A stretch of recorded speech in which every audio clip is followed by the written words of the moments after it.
घर पर जब कोई चिट्ठी या पार्सल आता तो वे उसे नहीं खोलते थे, कहते थे पहले इसकी जांच करा लो।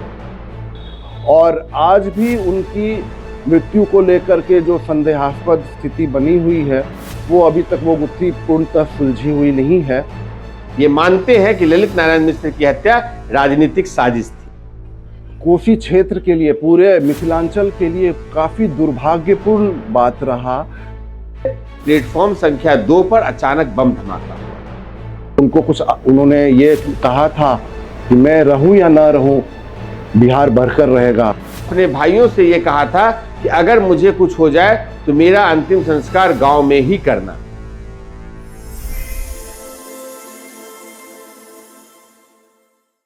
दोस्तों नमस्कार। इस वक्त मैं बिहार के सहरसा में हूं। सहरसा कांग्रेस के दिग्गज नेता ललित नारायण मिश्रा की धरती रही है। वो सहरसा लोकसभा सीट से ही सांसद थे। ललित नारायण मिश्रा की हत्या 2 जनवरी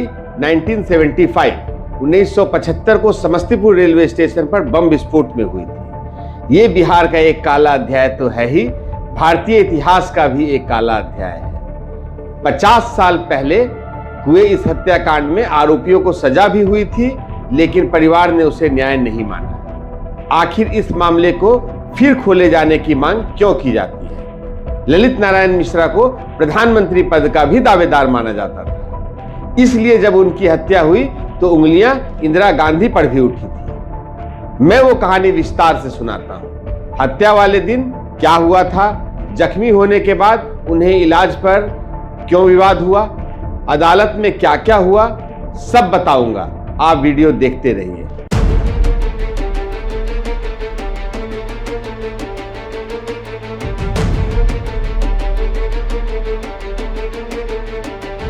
ललित नारायण मिश्रा हत्याकांड की कहानी से पहले आपको कुछ सहरसा के बारे में भी बता दूं। सहरसा पहले मुंगेर और भागलपुर जिलों का हिस्सा था।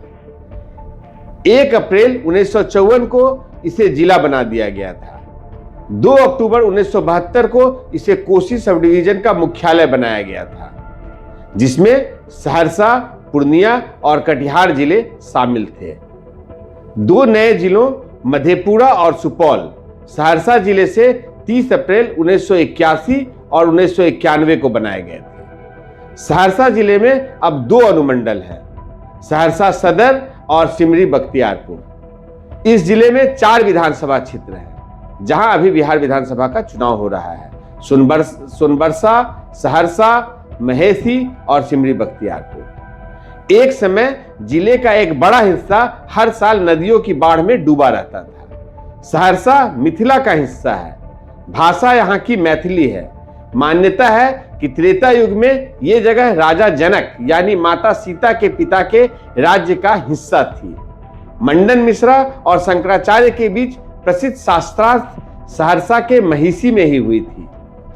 अब ललित नारायण मिश्र की कहानी पर आते हैं। ललित नारायण मिश्र कांग्रेस के कद्दावर और प्रभावशाली नेता थे। वे 3 बार लोकसभा और 2 बार राज्यसभा के सांसद रहे। वे पहली, दूसरी और 5वीं लोकसभा के सदस्य रहे थे। वे 1964 से 1966 और 1966 से 1972 तक राज्यसभा के सदस्य थे। उन्होंने 1973 से 1975 तक देश के रेल मंत्री के रूप में काम किया। उससे पहले भी वे गृह और वित्त राज्य मंत्री जैसे कई महत्वपूर्ण पदों पर रहे। ललित नारायण मिश्र एक ऐसा नाम था जो 1975 के दौर में कांग्रेस के दमदार नेता बन चुके थे, जिनका प्रभाव लगातार बढ़ता जा रहा था। मिश्रा इंदिरा गांधी के करीबी तो थे ही, साथ ही एक सशक्त रणनीतिकार और फंडिंग प्रमुख की भूमिका में उभरे थे। वे उस दौर में कांग्रेस के लिए आर्थिक संसाधन जुटाने का काम भी करते थे। 1969 में जब कांग्रेस पार्टी का विभाजन हुआ तो पुराने नेताओं के हटने के बाद मिश्रा को पार्टी में बहुत अहम रोल दिया गया था और वो बहुत अहम हो गए थे। एक घोटाले से भी उनका नाम जुड़ा था। 2 जनवरी 1975 को उन पर जब हमला हुआ तो उसे राजनीतिक साजिश बताया गया, लेकिन सीबीआई जांच में इस षड्यंत्र में आनंद मार्गियों के शामिल होने की बात सामने आई। उनकी हत्या के आरोप में आनंद मार्गियों सहित 5 व्यक्ति को सजा हुई, लेकिन ये हत्याकांड आज भी विवादों में है और ये कहा जाता है कि इसके पीछे का रहस्य अब तक ढका और छिपा हुआ है। 2 जनवरी 1975 जिस दिन ललित नारायण मिश्रा को Samastipur Darbhanga broad gauge railway line के उद्घाटन के लिए समस्तीपुर वो आए हुए थे और जैसे ही वे समारोह के बाद मंच से नीचे उतरे, प्लेटफॉर्म संख्या 2 पर अचानक बम धमाका हुआ। बम विस्फोट में मिश्रा गंभीर रूप से घायल हो गए और उन्हें दानापुर के रेलवे अस्पताल में भर्ती कराया गया था, जहां 3 जनवरी 1975 को उनकी मौत हो गई। ललित नारायण मिश्र की हत्या क्यों की गई, इसे लेकर बहुत विवाद है। आशंका जताई जाती है कि उनकी हत्या राजनीतिक साजिश का परिणाम थी, लेकिन आधिकारिक रूप से यह माना जाता है कि ललित नारायण मिश्र पर आनंद मार्गियों ने हमला किया था। लेकिन उस दौर के कई पत्रकार और उनके परिवार वाले भी ये मानते हैं कि ललित नारायण मिश्र की हत्या राजनीतिक साजिश थी। जिस वक्त ललित नारायण मिश्र की हत्या हुई, उस वक्त समस्तीपुर के एसपी डीपी ओझा थे, जो एक कर्तव्यनिष्ठ अफसर थे। हत्या के बाद उन्होंने तत्काल जांच शुरू करवा दी और 2 आरोपियों को गिरफ्तार किया, जिनके नाम अरुण कुमार मिश्रा और अरुण कुमार ठाकुर थे। इन दोनों ने न्यायिक मजिस्ट्रेट के सामने जिस तरह के बयान दिए थे, उससे यह स्पष्ट था कि यह हत्या एक राजनीतिक साजिश थी। उन्हें अस्पताल पहुंचाने में 14 घंटे लग गए थे। उन्हें पास के अस्पताल की बजाय दानापुर ले जाया गया था। ललित नारायण मिश्र हत्याकांड में निचली अदालत ने 5 लोगों को दोषी ठहराया और उन्हें आजीवन कारावास की सजा सुनाई। इन दोषियों में से एक की मौत हो चुकी थी, 4 लोग अभी जेल में हैं। ट्रायल कोर्ट ने माना था कि इस आतंकी कृत्य का मकसद गिरोह के जेल में बंद प्रमुख को रिहा करने के लिए तत्कालीन इंदिरा गांधी सरकार पर दबाव डालना था, लेकिन ललित बाबू के परिजन इसे राजनीतिक साजिश मानते हैं। कूमी कपूर की किताब the emergency a personal history में यह लिखा गया है कि हत्या से पहले समस्तीपुर जाने के वक्त ललित नारायण मिश्रा ने एक वरिष्ठ पत्रकार को बताया था कि उन्हें हत्या का डर है।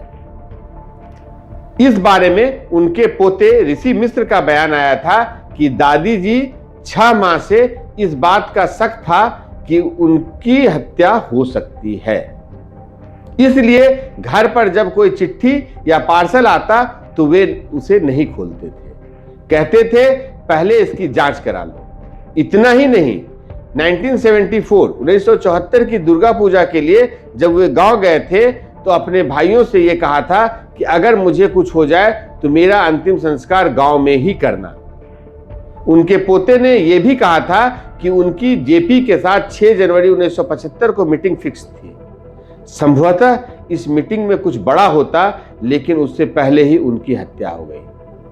हत्याकांड के चारों दोषियों संतोषानंद, सुदेवानंद, गोपाल जी और अधिवक्ता रंजन द्विवेदी ने हत्या के लिए अपनी दोष सिद्धि और आजीवन कारावास की सजा के खिलाफ हाईकोर्ट में अपील दायर की है।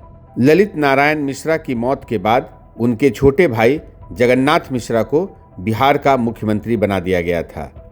अप्रैल 1975 में जब डॉक्टर जगन्नाथ मिश्रा बिहार के सीएम बने तो उनकी उम्र महज 38 साल की थी।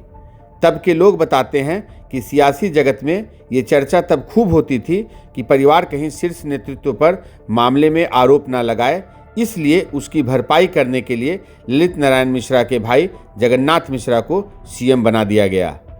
बाद के वर्षों में ललित बाबू की तरह जगन्नाथ मिश्रा की भी कांग्रेस और बिहार में तूती बोलने लगी और एक ऐसा वक्त भी आया जब वो पार्टी में किनारे कर दिए गए।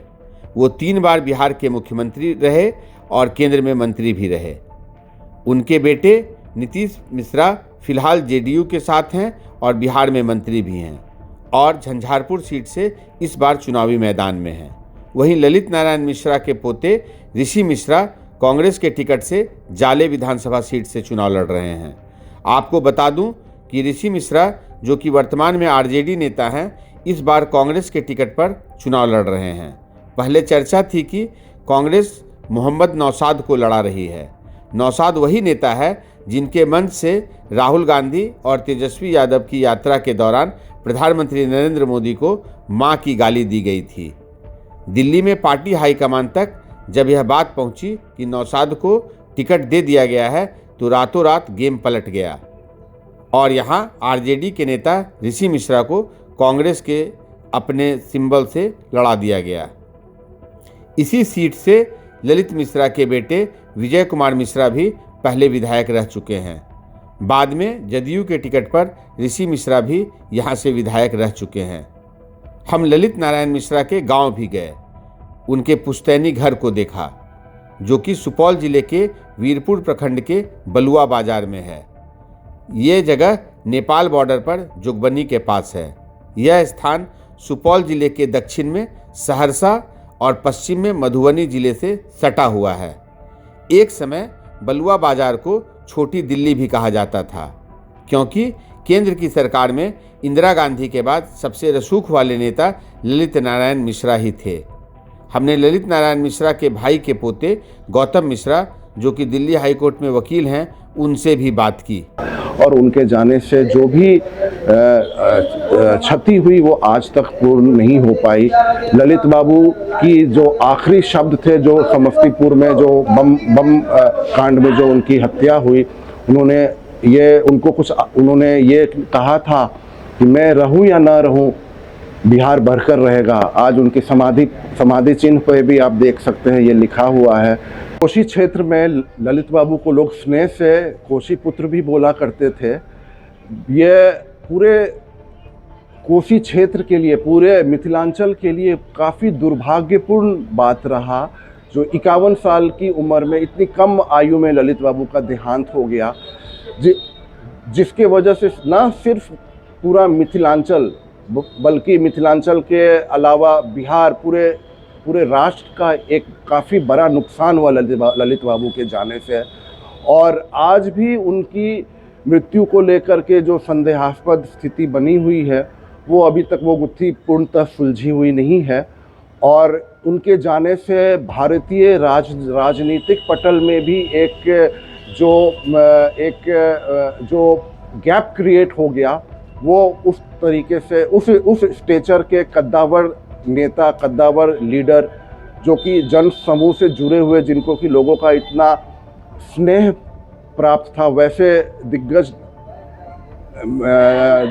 दिवंगत आत्मा की इतनी कम आयु में मृत्यु हो जाना अपने आप में ही ये बहुत दुखद है। ये हमारे परिवार में जितने भी मुख्य धार्मिक कार्यक्रम हुए, ज़्यादातर इसी स्थल पर हुआ करते हैं। और साथ ही साथ आप देख सकते हैं कि ये जगह से जुड़ा हुआ ललित बाबू का निवास भी पास में ही है। तो उम्मीद है आपको ये एपिसोड पसंद आया होगा। मैं लगातार बिहार में हूं, आप तक यहाँ की कहानियों को लेकर आ रहा हूं। अगले एपिसोड में कोई और कहानी। तब तक नमस्कार।